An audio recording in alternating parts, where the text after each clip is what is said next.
What's good, family? As always, good to be back, good to have you back. Today, I'm in an unknown location in an unknown part of London that I can almost guarantee none of you will be able to guess. And look what I've spotted.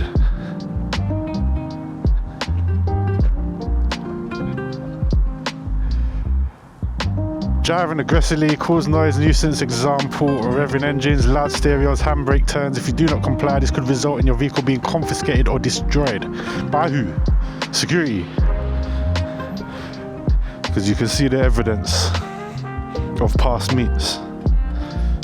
But anyway, I digress. Following the previous video where I went over the basics of your motorcycle,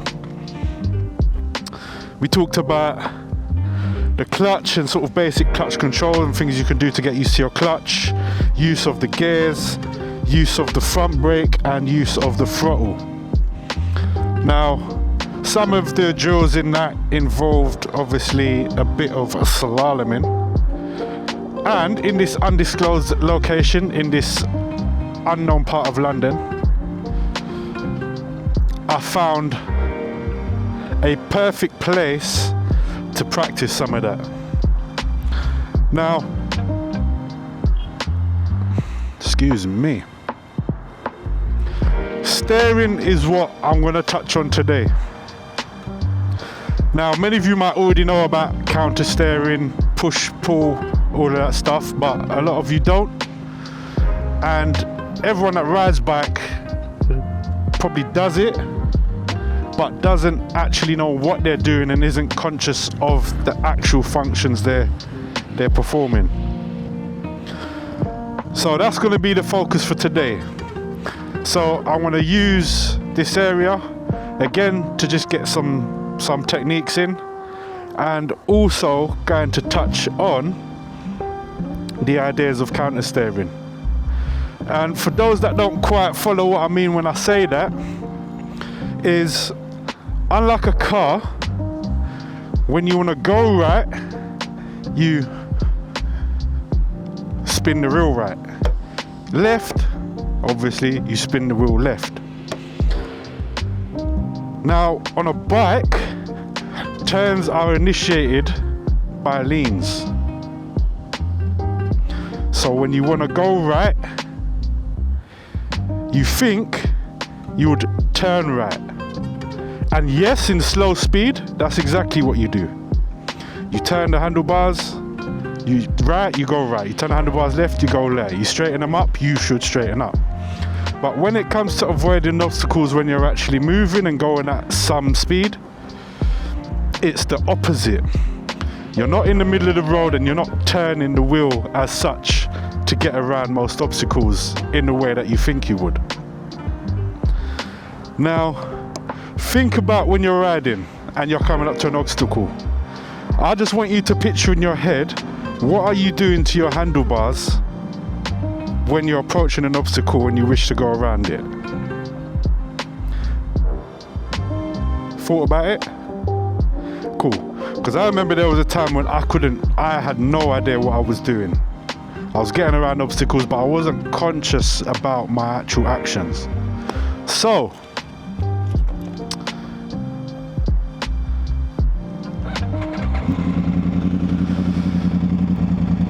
with the steering, like I said, you had your think about what you do.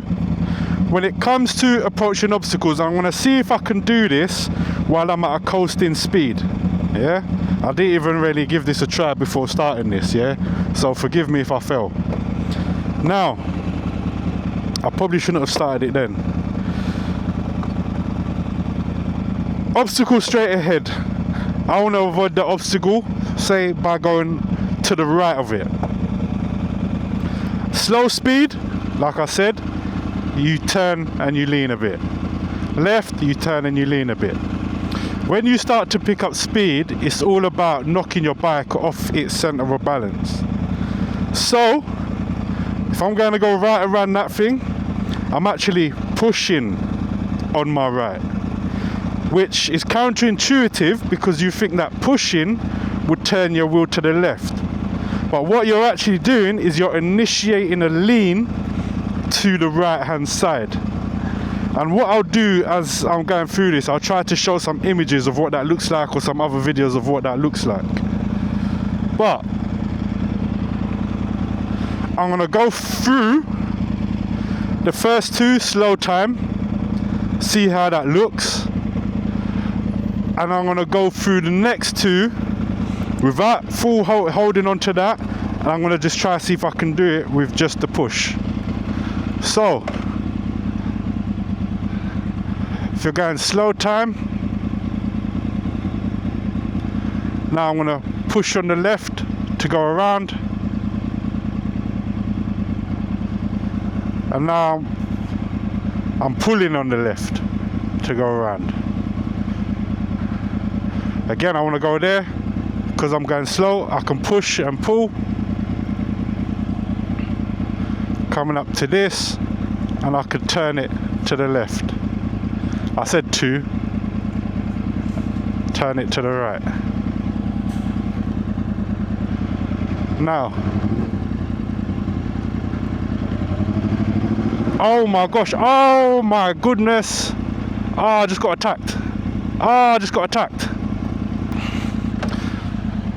Right, let me not get too distracted.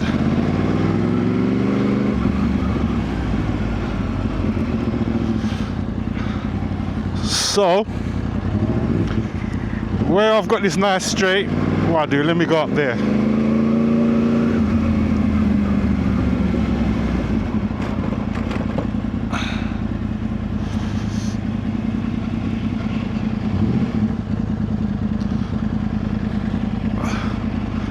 So, I'm going to pick up speed and I'm going to show you what I talk about, yeah? So, pick up a bit of speed.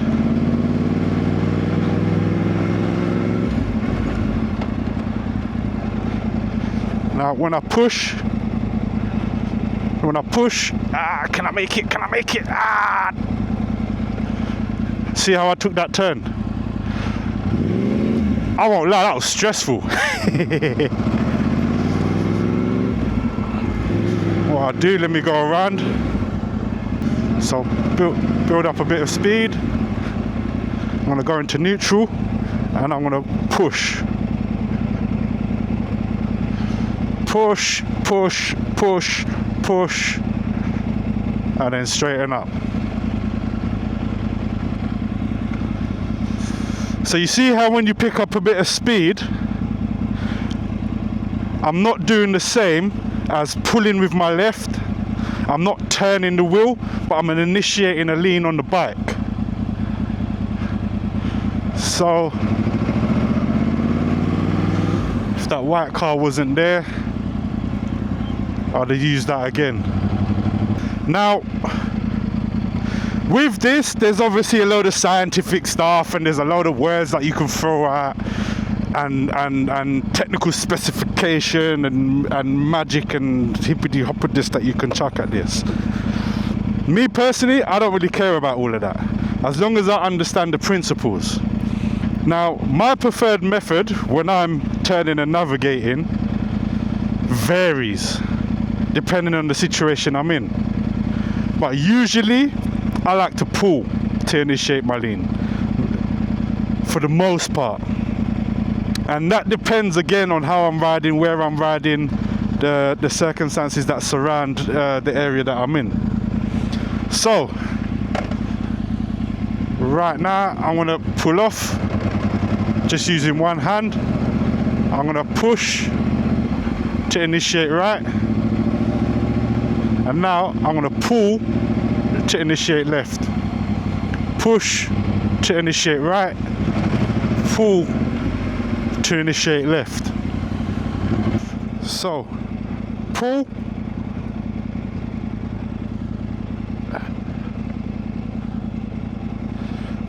Push. Now you see how I pull on my left, it takes me right. I push on my right, it takes me right. Now this is something that you can practice anywhere. When it comes to obviously turning a bit harder, faster, sharper,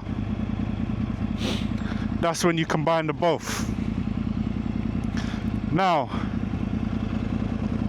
push and pull, pull and push. It's crazy, I know. But yeah, like I said, I'll put stuff on there. So, I'm only really going to touch on that principle for now, for this video. And I'm just going to sort of go around this car park, avoid some obstacles. And I'm going to try and show and exaggerate some of these movements so it's kind of clear what I'm doing. Now remember, this isn't so much when you're at super slow speeds. So when you're doing slow maneuvers and sliding, say, through tight places like that, then that's what you're doing, and you're upright. When you start to initiate the lean, it's usually when you're at more speeds.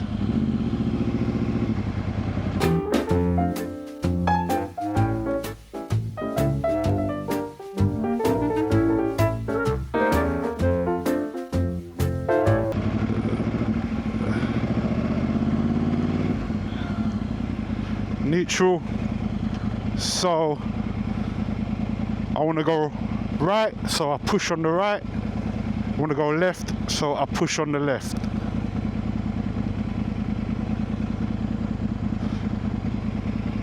So have a play about with that and let me know how you get on.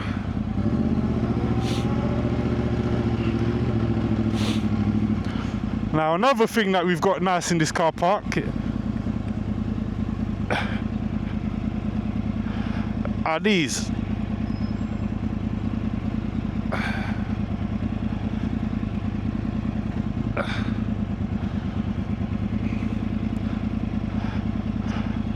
Practice if you want to go wider and take more, go wider and take more. Oh my gosh, that's glass. Oh my gosh.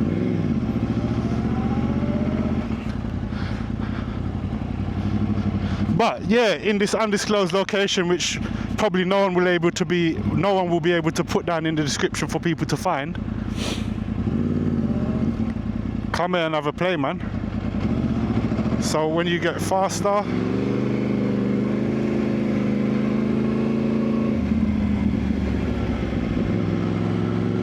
I don't obviously recommend doing that.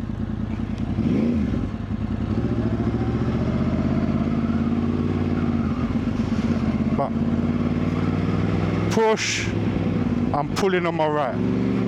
Push, pull, and straighten up. Now with my left, pull, push, pull, push. Gotta make that. Last run. Push. Oh, that's terrible. Push. Come around there. Push. I want to turn right, so I push. I want to turn right, so I push. Push. Pull.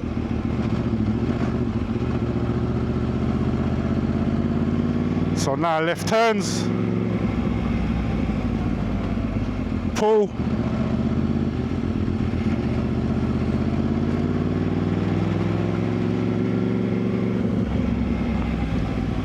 And pull.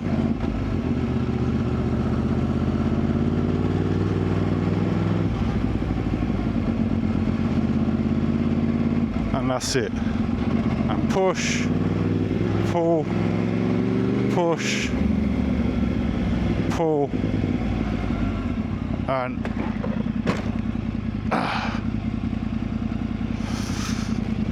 quick stoppy.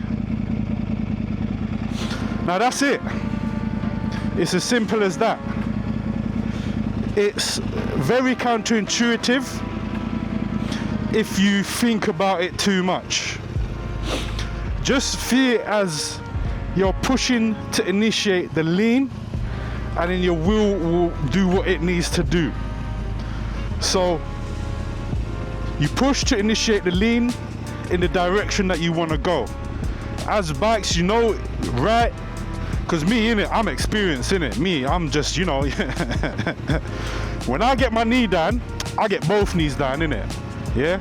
Not everybody can do that, and not everybody really like, I don't really like to boast it, innit? But when I lean, I get both knees down, you know what I'm saying? But you're pushing in the direction you want to go, because you're pushing to initiate the lean of the bike into that direction. So remember, push to go right, push on the right to go right, push on the left to go left, or pull on the right to go left, pull on the left to go right. And then you start to understand what it is you're doing when you're doing those movements, as one's pushing, one's pulling, and vice versa. So have a think about it the next time you go out on a ride. Actually be conscious about what it is you're doing, and the more conscious you can be of the things you're doing when you're on the bike, the better your ride will be. Now obviously you'll be a little bit more in your head at times, but it's better to be in your head about things that you're consciously doing, rather than doing things and not consciously understanding why you're doing them and what actions you're actually performing. So again, jump out on your bike, get out there. This is a good location to do some maneuvers, but again, remember, no hooliganism. It's better if you find somewhere that's a bit quieter.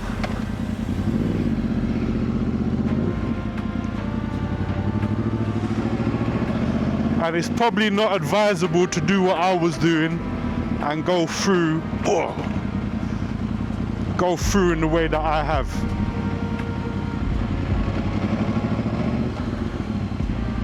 So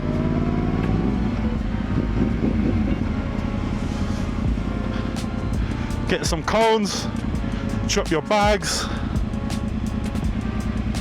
put some bricks down, I don't know, bring your nan in a wheelchair and set her up in the middle, and just use whatever you can as an obstacle if everywhere else is busy. Or if it's a day like today where it's not so busy, no cars parked along here. That's a good place to do some practicing from some slalom. Same with the next bay.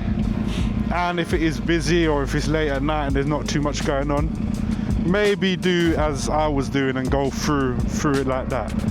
But if you're a new rider, I would say stick to the areas that are clear, because what you don't want to do is have to be consciously focused on what you're doing with the handlebars, how you're maneuvering, as well as additional observations because you're riding through a car park.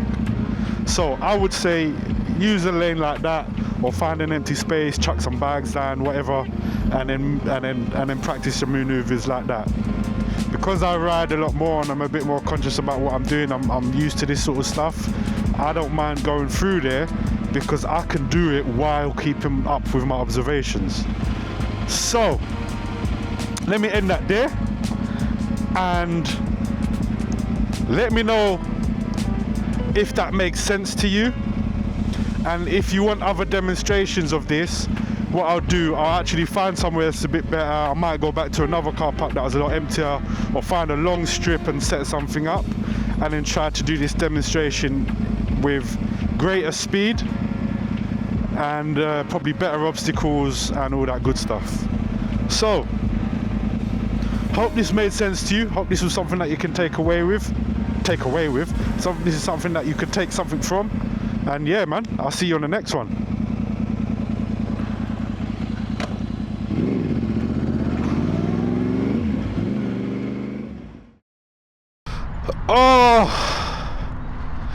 Oh my gosh, I'm tired.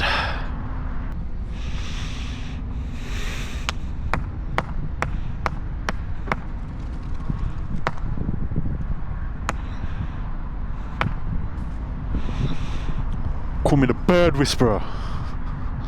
Oh my gosh. See what I'm saying? Every time I'm in the next area,